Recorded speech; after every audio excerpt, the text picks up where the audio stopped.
প্রায় পৌনে ৫০০ বছরের ঐতিহ্য বরিশাল সদর উপজেলার চাঁদপুরা গ্রামের গজনীর দিঘি।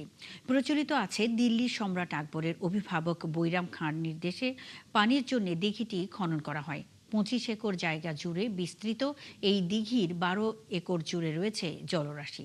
সঠিক উদ্যোগ নিলে হতে পারে আকর্ষণীয় পর্যটন কেন্দ্র। বিধান সরকারি প্রতিবেদন, ছবি তুলেছেন জসিমউদ্দিন।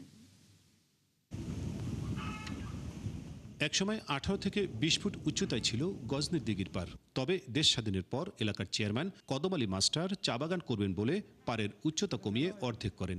এখন দখল আর ক্ষয়ে হারিয়ে যাচ্ছে সেই ঐতিহ্য। গজনীর দিঘি অনেক পুরানো, ২০০-৫০০ বছর আগের যা আছে আর সে অন্তত ১০-১৫ উপরে আছে উঁচা পাড্ডা উঁচা ছেলে। শুনছি বড় শিকাল আর গজাল মাছে লড়াই করছে, আইস ফালাই থুয়ে গেছে। দিঘির পশ্চিম পারে রয়েছে প্রায় ১১০ বছরের পুরনো বাতার চান ফকিরের মাজার। বছরে দুবার সেখানে ওরস ও মেলা বসে। দেশের বিভিন্ন এলাকা থেকে আসেন ভক্তরা। এটা আমার বাপদাদা রাখিয়ে গেছে, আমার রাখিয়ে গেছে, আমরাও রাখি। বাতার চান যে কর্মটা এখানে বসে করে গেছেন, বছরে ২ বার ওরস করছেন, আমরাও বছরে ওই ২ বার ওরস করি। প্রাচীন এই দিঘি ঘিরে রয়েছে নানা রকমের মিথ। এলাকার লোকজন জানান, দিঘি পারে ছিল বাঘ আর গজাল মাছের যুদ্ধের চিহ্ন। বিশাল গজাল মাছের আইস টানানো ছিল ফকির বাড়িতে। আর শিমুল গাছে বাঘের থাবার চিহ্ন দেখেছেন বহু লোকেই। এবার ওই বাঁশ কাটার দিন হয়তো নিরামিষ খায়, পরে আবার রোজা রাখে রাত্র দিনে বাস লইয়া গ্রামে নাচতে নামে। না আসলে একটু সমস্যা হয়, আসলে ভালো হয়। দয়াল আমাদেরকে চাইছে, তাই আমি প্রতি বছরের জায়গায় আসি।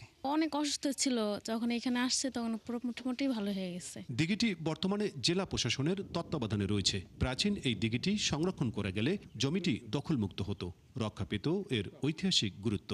প্রাচীন দিঘি, মন্দির, মসজিদ, গির্জা এগুলো যেগুলো শত বছর ১৯৬৮ সংশোধনী ১৯৭৬ সালের আইন মোতাবেক এগুলো প্রত্নতত্ত্ব অধিদপ্তর সংরক্ষণ করে থাকে এবং এগুলো সংস্কার সংরক্ষণ দুটোই করে থাকে।